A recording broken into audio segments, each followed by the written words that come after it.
নমস্কার বন্ধুরা, আমি সুমিতা। আমার একটি ছোট্ট রিলস ভিডিওতে তোমাদের সবাইকে অনেক অনেক স্বাগত জানাই। তো কালকে চলে গেছিলাম ডানকুনির কালীপুরে। সেখানে ছিল আমার ছেলের স্কুলের স্পোর্টসের খেলা।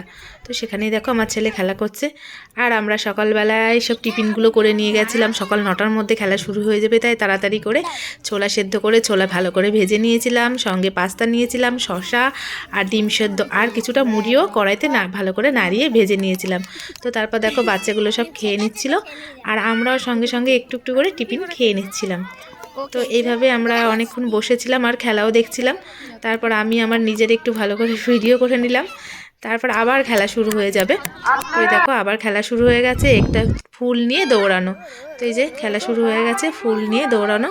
তো আমার ছেলে কিছুই হতে পারেনি, ও একটু বুঝতে পারছিল না খেলাটা। যাই হোক, খেলায় অংশগ্রহণ করেছে, এটাই অনেক। তো ওকে ও যাতে এই খেলাগুলো বোঝে, তার জন্যই আমি নিয়ে গেছিলাম। তো তারপর ওর পিসি চলে এসছে। ওই যে দেখো কালো সোয়েটার পরা, ওটা হচ্ছে ওর পিসি, আমার ননদ। তো ওর বাড়ির ওখানেই খেলাটা হচ্ছিল। ওকে বলেছিলাম যে তুমি আসবে, আর ও এসেছিলো। আর ও বলে দিয়েছিল যে ওদের বাড়িতেই কালকে খাওয়া দাওয়াটা আমরা করব। তো আমি বলে দিয়েছিলাম ঠিক আছে। তো আমি, ওর দাদা আর আমার ছেলে তিনজনেই খাওয়া দাওয়া করেছিলাম। মেয়ে স্কুলে চলে গেছিলো। তো আমরা সবাই মিলে এই বসে বসে খেলা দেখছিলাম, আর ওই খাবারগুলো নিয়ে গিয়ে খাচ্ছিলাম আর গল্প করছিলাম সবাই মিলে। আর এ তো লজ্জা পাচ্ছিল খুব, তো ভিডিও করতে চাইছিল না। ওটাও আমার একটা ননদ, ওই যে বন্যা, যে মাথায় ওড়না নিয়ে বসেছিল ওটা। তো বলছিল দেখি ভিডিওটা কেমন হয়েছে, আমাকে কিন্তু দেখাবে, ছাড়বে না। তো আমি তবুও ছেড়ে দিলাম, রাগ করো না, তোমায় ভালোই লাগছিল বন্যা। তো যাই হোক, সবাই মিলে খুব গল্প করছিলাম আর হাসাহাসি করছিলাম। ও ক্যামেরায় হাত দিচ্ছিল, দেখো করতে দেবে না, তাও আমি জোর করে করে নিয়েছি। তো এইভাবে গল্প করছি, আর ওই যে আমার ননদ খুব হাসছে, খুব মিষ্টি দেখতে ওকে। আর এটা আমার ছেলের বন্ধুর মা, মানে পাশের বাড়িরই বাড়ি, আবার বান্ধবীও হয়, আবার বোনের মতনই।